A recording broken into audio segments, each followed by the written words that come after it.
Hi,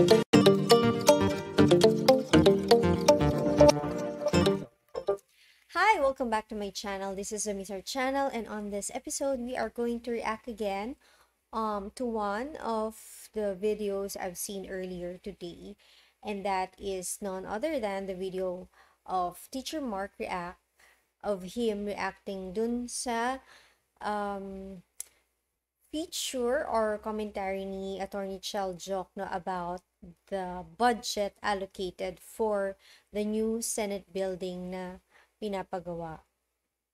So the budget was 23 billion pesos.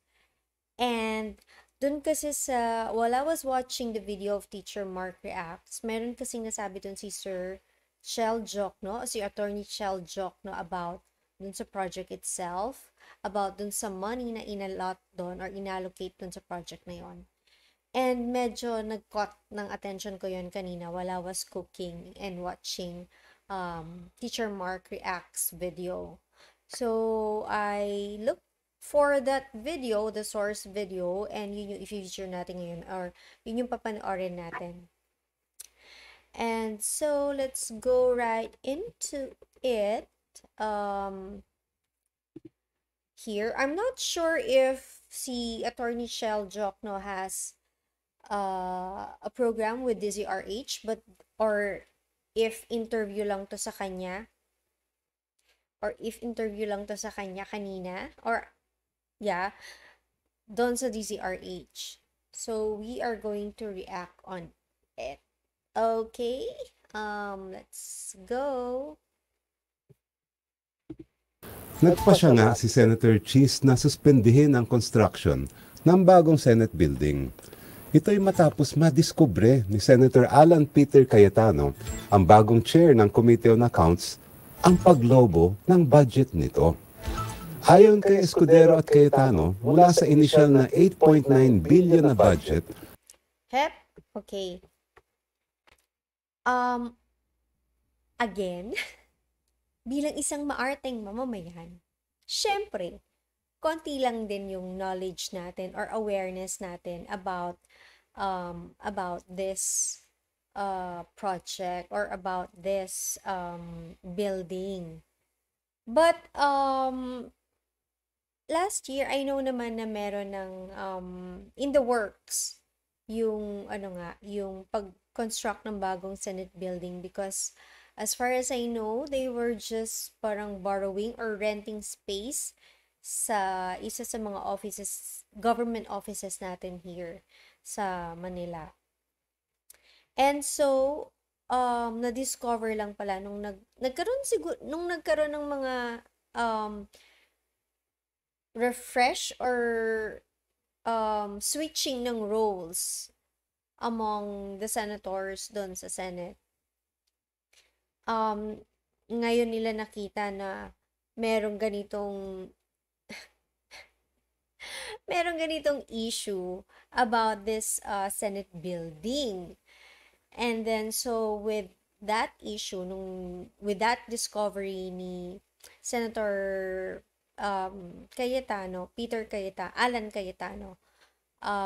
si Senator Cheese had to make a decision.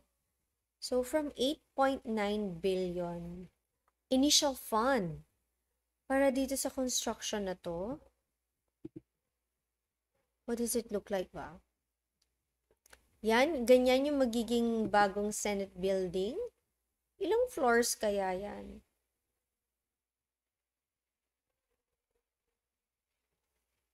Let's continue to watch. Ay nadagdagan ng 4.1 billion bago maging Senate President si Cheese. So initially it's 8.9 billion to construct this design structure. Then nadagdagan pa ng 4.1.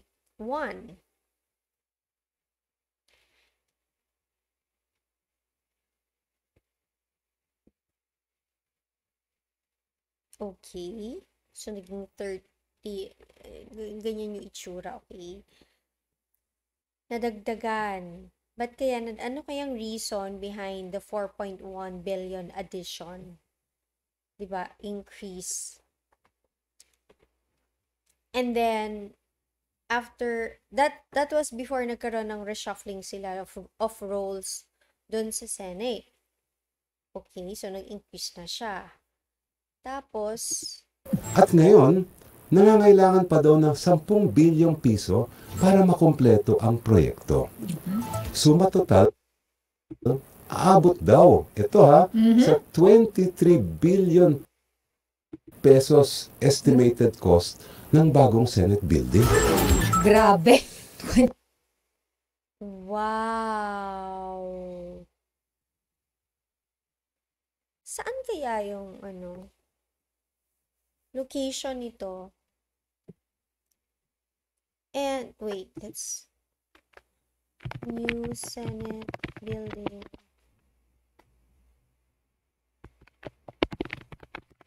Location.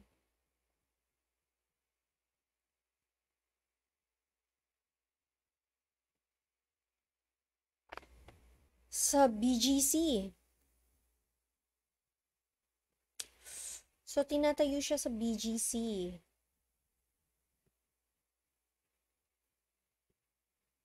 Okay, sa may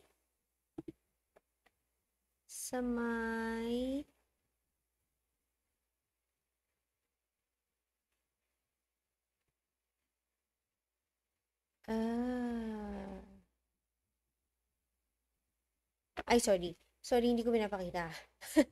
Sorry. Anyway, okay, so ganyan, pina-flash yung itsura ng building, no? Parang ilang story kaya to. Tapos, okay. Plus additional pa. Okay. 23 billion pesos. Ano yun? Joke? Oh nga no? Look at that. Look at the design. Okay, I can appreciate the design. And, well, by looking at it, mukhang expensive nga yung design. Diba? And, mukhang medyo,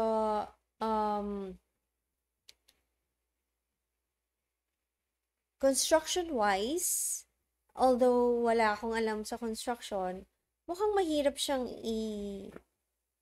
itayo, no? And ilang floors kaya to? Ganun ba kalaki yung Senate natin to need a building as big as this? As expensive as this? Huh? Sa sobrang laki ng halaga, pati si Senator Cheese ay hindi makapaniwala. Anya, para sa akin, mahirap lunukin at kagulat-gulat naman talaga. Okay, so ito yung statement ni Senator Cheese. Now that nakita niya yung maybe plano or budget for that building. So, sabi niya, para sa akin, mahirap lunukin at kagulat. Nung nakita ko ito, nagulantan ako at hindi ko inasahan na ganong kalaki ang gagastusin para sa magiging bagong tahanan. Actually, oo. Why that expensive? Why that big? Why that? Dumami ba sila dun sa Senate? Dumami yung mga empleyado? Dumami? Lumaki ba sila? 'Di ba? Lumaki ba yung buong Senate? Baka naman dun sa bagong design na office building nila is lahat ng assistants, pati mga assistants, may kanya-kanyang offices. O baka naman, meron sila dyang parang reception area or waiting area para dun sa mga dudulog or hihingi ng tulong directly to them.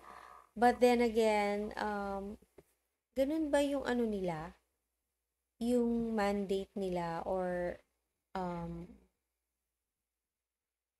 nasa ganun ba yung trabaho nila dyan sa Senate? Maging puntahan ng mga taong may problema or may grievance? Medyo, medyo ano, no? Oo nga, kagulat-gulat nga. I mean, kung si Chis Escudero na yung nagulat, di ba? Umalma naman si Senadora Nancy Binay sa paratang ni na Sen Chis at Sen Cayetano. Kinwestiyon niya kung saan nila nakuha ang price tag na 23.3 billion. Gayong dalawang phase pa lang ang ginagawa sa proyekto. Oh, wait. Meaning to say, dalawang phase pa lang yung nagagawa do sa project. Kasi parang apat yun, di ba? So, dalawa pa lang. So, meaning, dun sa 8.9, hindi pa yun yung buong construction. Hindi pa yun yung cost ng finish ng building na yun. Bakit ganun magpresyohan nga? I mean, kung sa isang taong kagaya ko na hindi naman maalam about the dealings with this project, parang napapatanong na ako ng gano'n, what more itong mga, di ba? Mas maraming nalalaman tungkol dito. Saan nga nila nakuha? Yung costing nun, ba't ganun? At saka bakit parang tatakbo yung project nang hindi pa final yung costing to construct the building? So if it was initially 8 billion, ano lang yung coverage nung 8 billion na yun? Bakit sila nagpa-go na walang final estimation nung construction, nung cost ng construction? Ano yun? Parang ang labo. Parang ang labo naman yata nun. Senate of the Philippines, ba't naman ganun? Ayon kay Sen Nancy, 10 bilyong piso pa lang ang naibid out ng gobyerno para sa proyektong ito. Dagdag pa niya, di mawala sa isip niya na may bahid ng politika ang paglutang ng issue. Can we repeat that again? Na may bahid ng politika. Wait. Ulit. 10 bilyong piso pa lang ang naibid out ng gobyerno para sa proyektong ito. 10 billion pa lang yung bid out nila. Was it not already covering the initial 8 point something?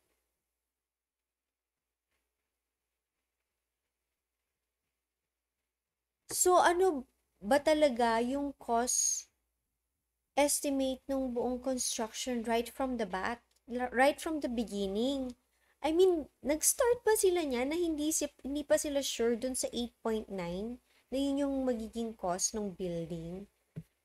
Ha? Dagdag pa niya, di mawala sa isip niya na may bahid ng politika ang paglutang ng issue.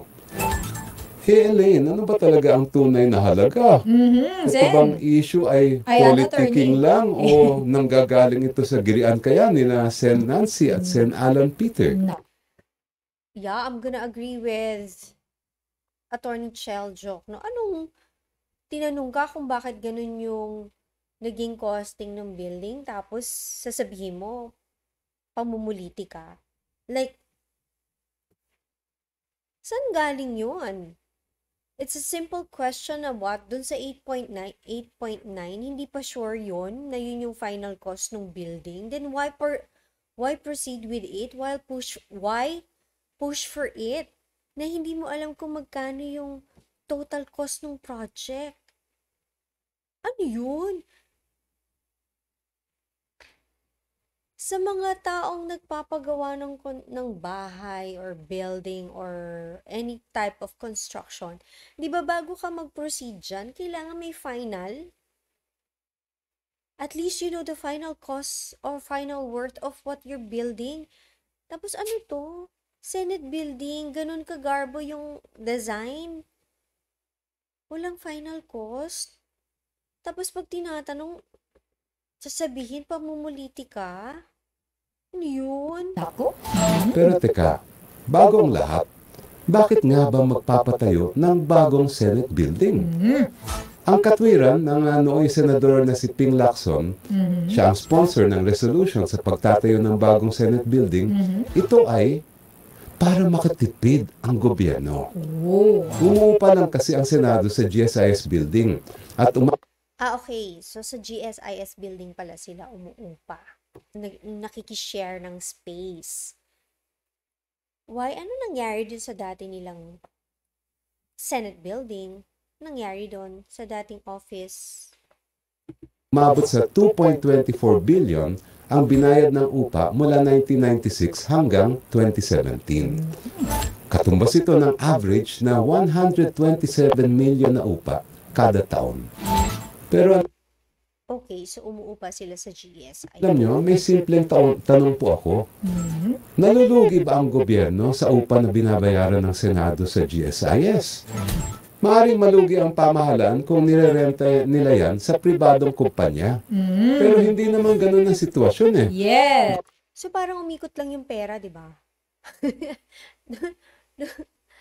It's still within the government.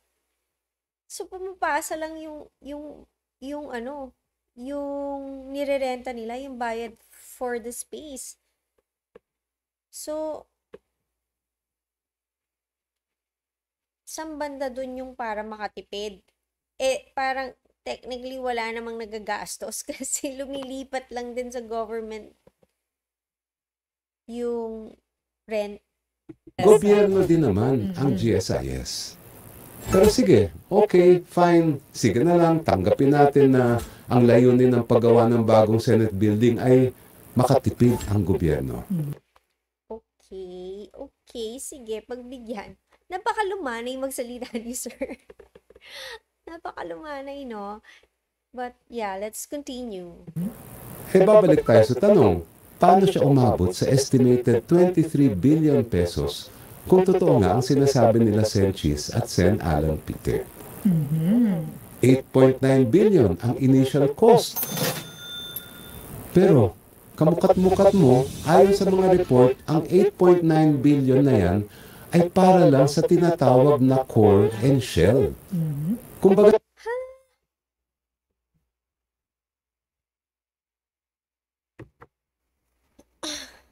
So, nag-sign off nga kayo ng contract na walang final costing? You have that kind of design?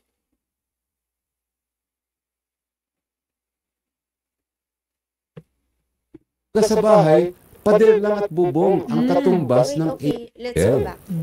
Kumbaga sa bahay, pader lang at bubong ang katumbas ng 8.9 billion. Hindi pa pala kasama ang laman ng building. Gagayahin ko yung reaction.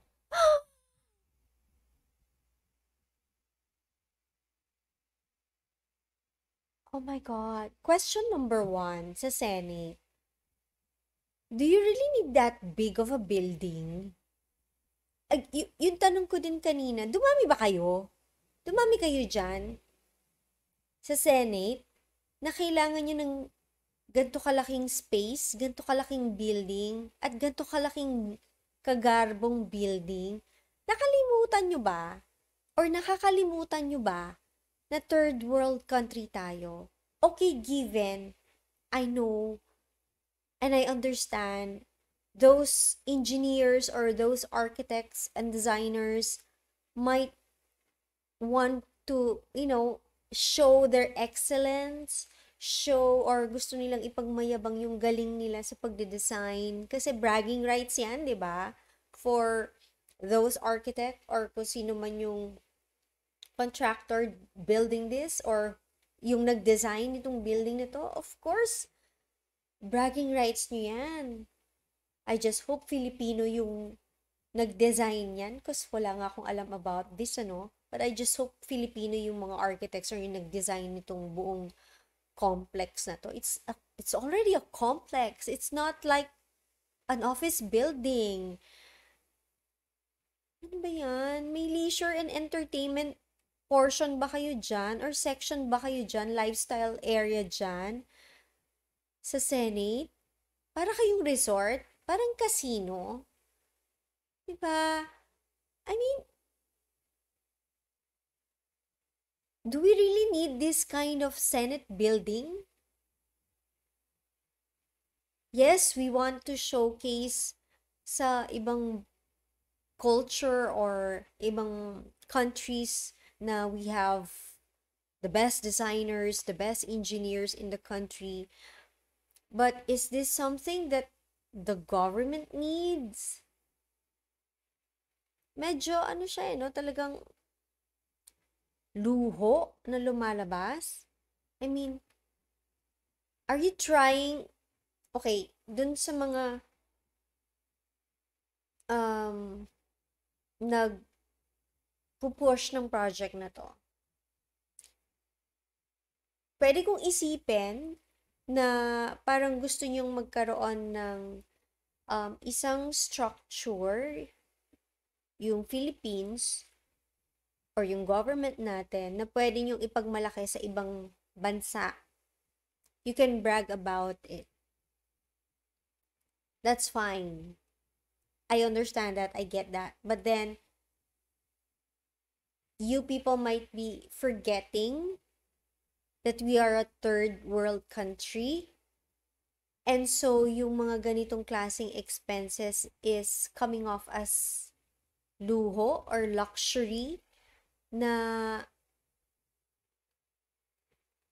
nowadays, hindi natin dapat ginugugulan ng ganung kalaking pondo, especially that marami tayong kababayan na hindi pa nakaka-adjust from the pandemic, or even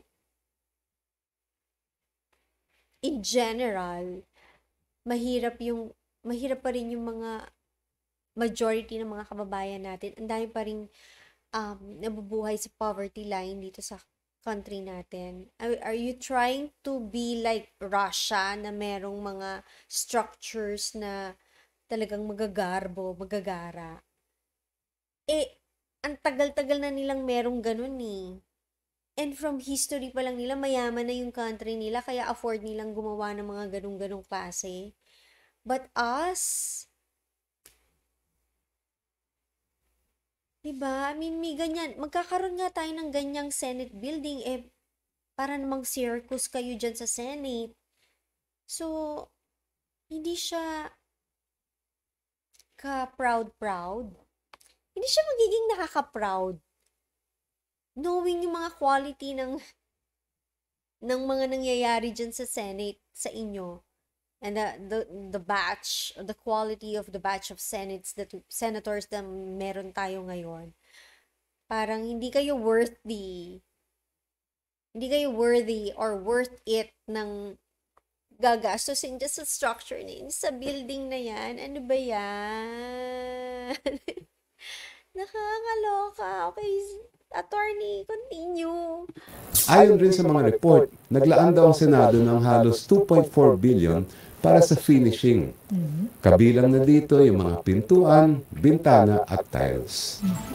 Pero ito mga kaibigan, muntik ako malaglag sa upuan nung mabasa ko yung presyo ng tiles. Biruin ninyo, 75,000 pesos kada square meter ang gagastusin daw ng Senado.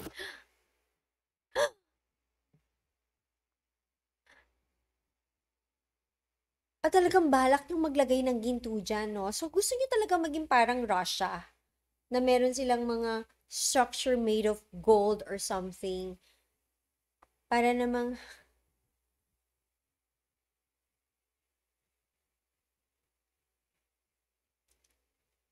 kung more than 75% ng Filipinos ay literate, alam mo yon, hindi illiterate, sige, go. Deserve natin yung ganyang kagarbong Senate building, Senate office. But knowing the batch of clowns that we have sa Senate, kahit made of diamonds pa yung building na yan, hindi kayo worthy. Ano ba yan? Oh my God. Para sa tiles. 75,000 pesos bawat metro kwadrado na tile? Ano yun? Joke? Sino tingin ko ay malalaglag ang panga sa presyo ng luxury tiles na gagamitin dito. And why do we need luxury tiles sa office nyo, dyan sa Senate. Ano, mga sensitive ba yung mga talampakan nyo? Kailangan sa luxury tiles aapak yung mga sapatos nyo? Ano kayo? Hindi lang kayo yung anak ng Diyos. Grabe. Grabe kayong mag-asam. Diyos ko, day.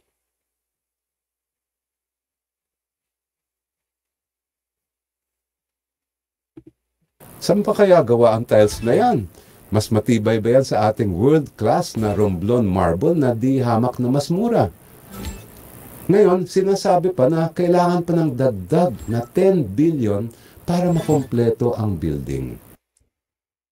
10 billion. Mga style nyo, no?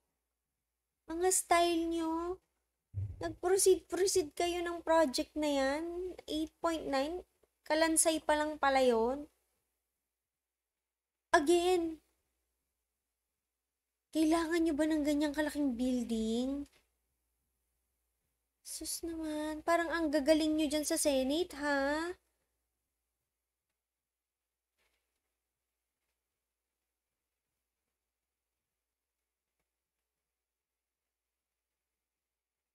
Okay, fine. Gusto nyo na magandang environment para maging conducive for work or learning yung office nyo. But then again, hindi ba naghihirap ang Pilipinas para gumawa tayo ng ganyan? Kung hindi tayo naghihirap, sige, gawa tayo ng ganyan. Gusto nyo lahat ng government office ganyan, at least 23 billion yung worth. 'Di ba? Pati Malacanang i-upgrade natin or i-level up natin. Diyos ko naman. Baka naman may casino kayo dyan. May isang level floor ng casino, yung next level department store, next level hotel suite para doon sa mga empleyadong nag-overnight because ang daming ginagawa. Paano ganun yan? Umamin na kayo. Diyos ko naman. Kayo pa ba yung magtatrabaho dyan o magbabakasyon? Isang tumataginting na 23 billion pesos. Alam po ninyo, ang budget para sa lahat ng hukuman sa buong Pilipinas itong 2024 ay nasa 57.8 billion. Ibig sabihin, halos kalahati ng budget para sa libo-libong korte ang gagastusin para itayo ang isang gusali. Exactly. Diyos ko, mga importante ba kayo dyan sa Senate? Isang Senate? 23 billion? Mahiya naman kayo sa mga korte na. Mahiya kayo sa mga ospital natin. Maski sa mga private hospitals. Mahiya kayo. Hamak naman na life and death situation yung mga sinisave, mga nangyayari doon, mga sinisave nila doon. Mahiya naman kayo sa mga ospital natin. My God. Senate, puro kalahati sa inyo mga clowns dyan sa Senate. Ano ba yan? Ba't di kayo dun mag-office sa Philippine Arena ba yun? Dun sa may Bulacan ba yun? Kung saan nangyari ang ALDAP, dumating ang panahon. Ba't di kayo dun mag-office? Total, mga para kayong for entertainment na lang ang ginagawa. Itong mga taong to, sino ba nagpag-go ng start ng project na yan? Hindi po ito joke, no? At hindi rin po ito makatarungan. Seryosong tanong, mga kaibigan. Kailangan ba talaga ng bayan ang bagong Senate building na aabot sa 23 billion pesos? Pwedeng kailangan ng bayan natin ng bagong Senate building. Pwede sigurong maliit na o luma na yung dating Senate building. Kailangan nilang i-upgrade, level up. O pwedeng dumami sila dahil hire sila ng mas maraming empleyado this time para matulungan sila. But then again, para kayo nag-level up ng times 4, na dapat na ang deserve nyo lang is times 2 lang. Isang step na level lang, ng level up lang, yung sapat para sa inyo. Medyo, since magle-level up na lang din naman kayo, tinodo nyo eh. Hindi makatarungan. Diyos ko naman.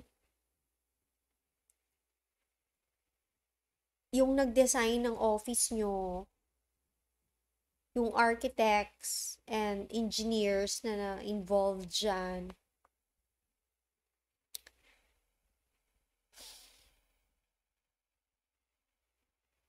have you ever considered na Senate building or Senate office yung i-construct nyo? Makaka-uplift ba ng moral ng sambayanan yung may magandang Senate building? Mga senators naman natin, more than kalahati is mga clowns. 'Di ba? Ano ba naman yan? Yes, I get yung mga designers, yung mga architects natin would want to put up something na maipagmamayabang sa ibang bansa. But, do we need it right now? Can we afford it right now? When when there's a big percentage ng mga kababayan natin naghihirap, when we have issues sa West Philippine Seas that we cannot even have the means to protect our own territory. Tapos may building tayong ganyan. Diba? Building na ang mga tao dun ay nagkekengkoy-kengkoyan lang. Kukunin ang bilyones na ito mula sa kaban ng bayan na galing sa buwis na bunga ng ating dugo, pawis at luha. Napakalaking halaga ito, lalo na sa panahon ngayon na maraming Pilipino ang nagdurusa sa sobrang pagtaas ng presyo ng bilihin at walang trabaho. Exactly.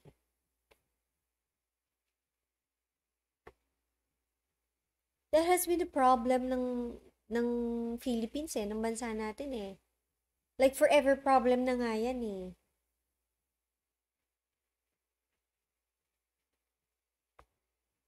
Tapos magpapatayo tayo ng building na ganyan. Kapag ba nabigyan kayo ng magandang office, yung mga senators natin, gagaling ba kayo? So, nakasalalay ba sa building yung galing nyo? Nakasalalay ba sa building kung paano nyo maayos ng mas maayos yung mga batas natin? Doon ba nakasalalay? Ba't kayo dun sa office ng GSIS sumiksik? Ba't di kayo sumiksik dun sa magagandang building offices dyan sa magagandang office buildings dyan sa BGC? Ang dami-dami dyan. O kaya dyan sa Makati, ang dami-dami. Sa Ortigas, ang dami-dami din.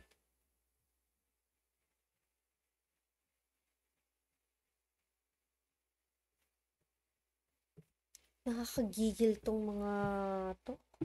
Sa halaga nito libo-libong Pilipino na ang mabibigyan ng ayuda sa ilalim ng pantawid. Ito na. Ito na yung part na medyo nag-caught ng attention ko, na medyo nairita ako. Itong mga susunod na mga part na to. Okay, ulitin lang natin ng konti. Ng Pantawid Pamilya Pilipino Program. Sa halaga nito libo-libong Pilipino na ang mabibigyan ng ayuda sa ilalim ng Pantawid Pamilya Pilipino Program. Kabilang na riyan ang mga buntis at mga nagpapasusong mga ina na isinama na bilang 4-piece beneficiaries. Pwede rin sana itong gamitin sa tupad program para mabigyan ng pansamantalang trabaho at ikabubuhay ang mga kababayan natin na walang hanap buhay. At maraming senior citizen, sana ang mabibigyan ng mga libreng bakuna laban sa iba't ibang sakit gaya ng pneumonia at flu. Hindi lang yun, makakatulong din ito sa napakaraming mga jeepney driver na tinamaan ng modernization program ng pamahalaan. At Malaki rin ang mababawas sa shortage ng classroom. Alam naman natin talagang malaki ang kulang ng classroom. Opo. Para ginamit ito sa pagpapatayo ng mga silid-aralan sa ating mga pampublikong eskwelahan. Ilan lang ito sa mga serbisyo ng gobyerno na maaaring paggamitan ng nasabing pondo kung tama lang ang prioridad at masinop sa paggastos ang gobyerno. Okay. So, yun yung part na may problema ako doon sa sinabi ni Sir. Okay. Before I continue, it's good that pinahinto na ni Senator Cheese Escudero yung tungkol dito sa building na to. And yes, I do agree kay Attorney Chel Jokno sa part na mas marami pang mga bagay na pwede sanang paglaanan ng budget na yun na magagamit natin, mag-utilize natin for other more important things. So, ang problem ko dun sa sinabi ni Sir is yung order ng mga bagay kung saan pwedeng i-allot yung budget. Nandun yung problem ko. Because, nairita ako kasi, number 1 yung ayuda, then next yung tupad. We all know, hindi ko alam kung paano ko ma-express to ng maayos, but, would you agree with me? Or mag-agree ba kayo sa akin if the order nung sinabi ni Attorney Chel Jokno is mas magandang ilaan natin yung budget na nandito sa office na to ng Senate building sa number 1, education, whatever it is that we need to provide for our educational system. We know naman na kasi yun yung most important department na kailangan din ng budget. Although it's already been given the highest budget or the biggest budget from the national budget. Next are hospitals. Kailangan malulusog or well-equipped at least yung mga hospitals natin, mga ospital natin sa buong bansa. Imagine where you could have put that additional 10 billion pesos. Diba? Pwede nga right now, ilagay mo lahat sa sa education, yung buong 10 billion. Okay, if yung 8.9 is enough and kailangan ng additional budget to construct that big of a building, then okay, fine. Additional 4 billion. But hanggang doon lang. I mean, kung 4 na columns yun, kung 4 na buildings yun, 2 lang yung patayo nyo. Grabe kayo, Senate, ha? Grabe kayo. You don't deserve that kind of luxurious building to work in. Galingan nyo muna bago kayo bigyan ng magandang building. Hindi kayo worthy. Hindi kayo worth it nung amount na budget na yun. Anyway, to continue. So, it would have been better if ang order ng pagkakasabi ni Attorney Chel kung saan mas magandang i-allocate yung budget sa schools, sa education, sa hospitals natin. Yung pinaka-recent, yung sa jeepney, because nakita naman natin, ine-express naman ng mga jeepney drivers natin, ang problema nila is yung financing. If we are able to put that or portion of that 10 billion, additional 10 billion pesos, dun sa problema, dun sa jeepney, and then we can easily level up or modernize our transport system. Or at least yun sa mga jeepneys. E di na-modernize na natin. E di okay na.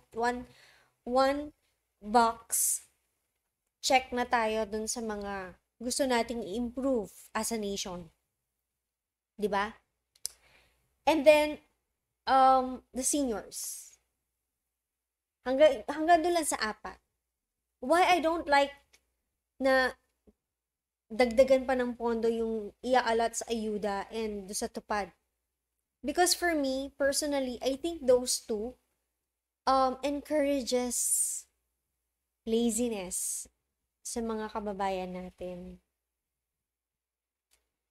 It's encouraging that mentality sa kanila eh. Yung mentality ng umaasa na lang sa gobyerno. Yung mentality na nagde-demand sa gobyerno na buhayin sila because mga kapuspalad sila. Ayoko na nun eh. I don't want that. I mean, if I could say to Attorney Shell and to other people, let's try to stop that. Ihinto na natin yung pagbibigay ng focus and attention and even more budget dun sa mga ways na kung saan na-encourage or lalong naha-harness yung sense ba yung tawag doon? Yung pagiging dependent ng mga tao sa government or doon sa ayuda mismo. Nagre-rely na lang sila sa ayudang ipoprovide ng government. To the point na hindi na sila nagiging mga productive citizens or at least income-generating citizens.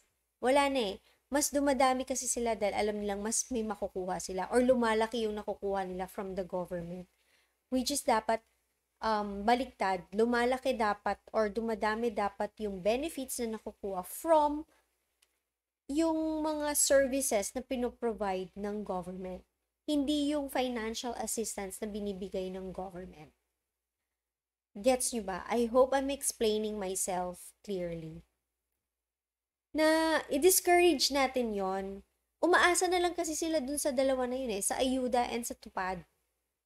Palagi na lang sa financial assistance umaasa yung mga kababayan natin. Hindi na tayo nagpo-produce ng mas maraming income-generating citizens. Mas nagpo-produce na tayo ngayon ng mga dependent citizens. Gets ba? So, I hope dun sa mga influential people out there, you stop saying that. You stop doing that. Stop saying kailangan mas madagdagan yung ayuda, ganyan. Stop. We don't need to put more money on that. We need to put more money and more budget to our education, to our hospitals, dun sa transportation natin para mas, 'di ba? Mas nagiging productive for people na nagtatrabaho, mga entrepreneur, if sa mga workers, most especially, if mag-improve yung transportation system natin. Because that's what we need. We don't need more people depending on ayuda and tupad. Tupad is parang subject is, anong tawag doon? Yung tupad is nasa subject siya for abuse ng mga politicians. So why give more attention and budget to that? Alam na nating nagiging nagiging avenue siya for corruption and abuse. So why put more on that? Put more on those na talagang kinakailangan natin. So I hope influential people like Sir Chel Chokno would stop saying that. Stop using that. Stop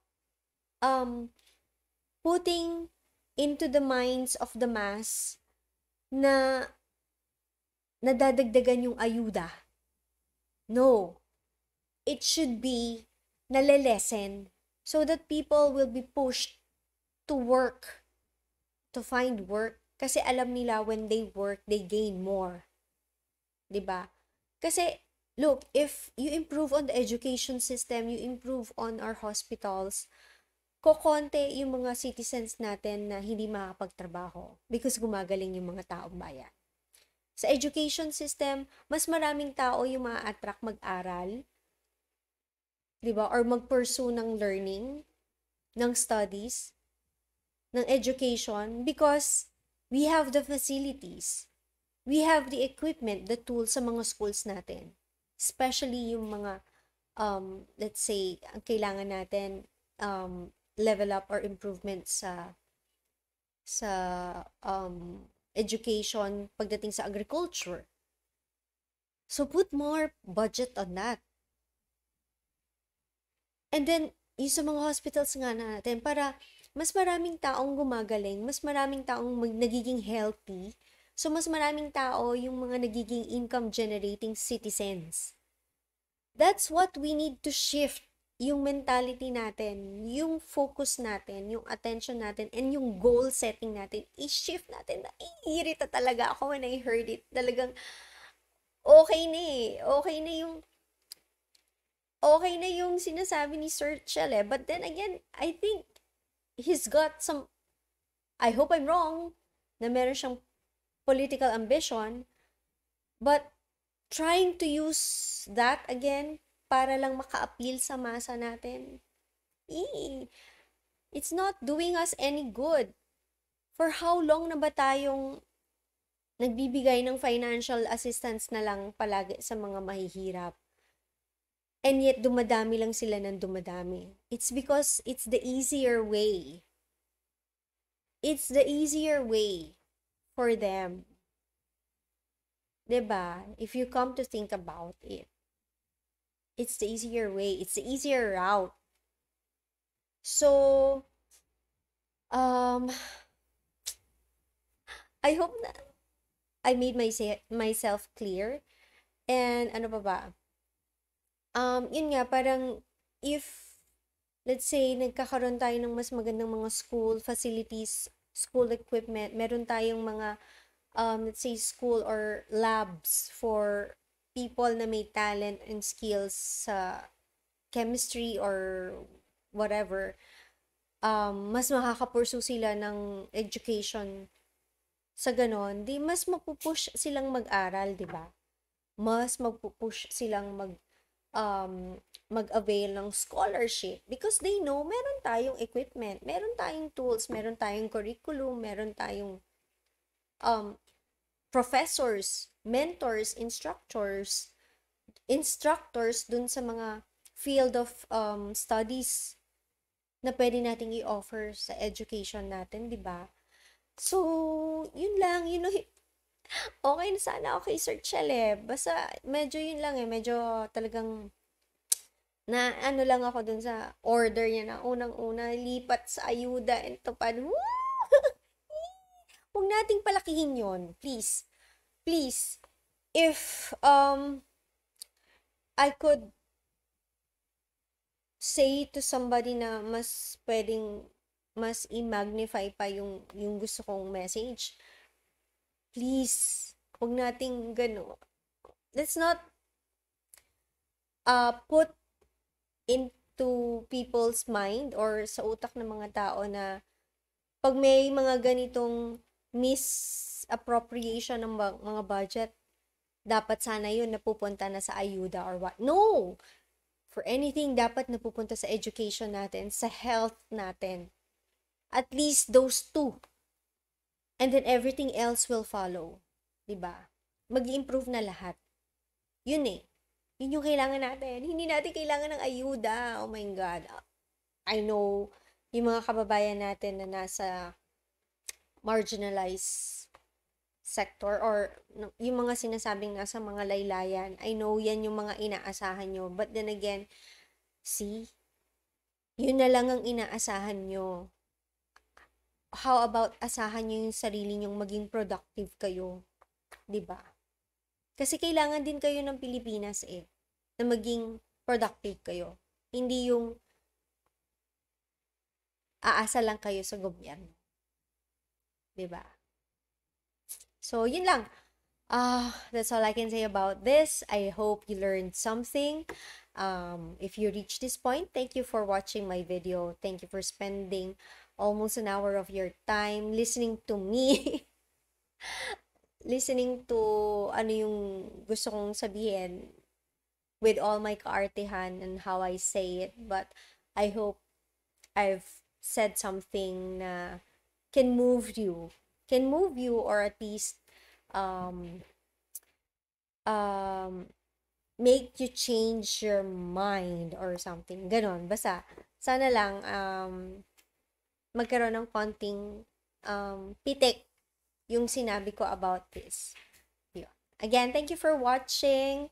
Have a good life. Leave a comment on the comment section below on what you can say about this video or this episode. And smile always. Bye-bye.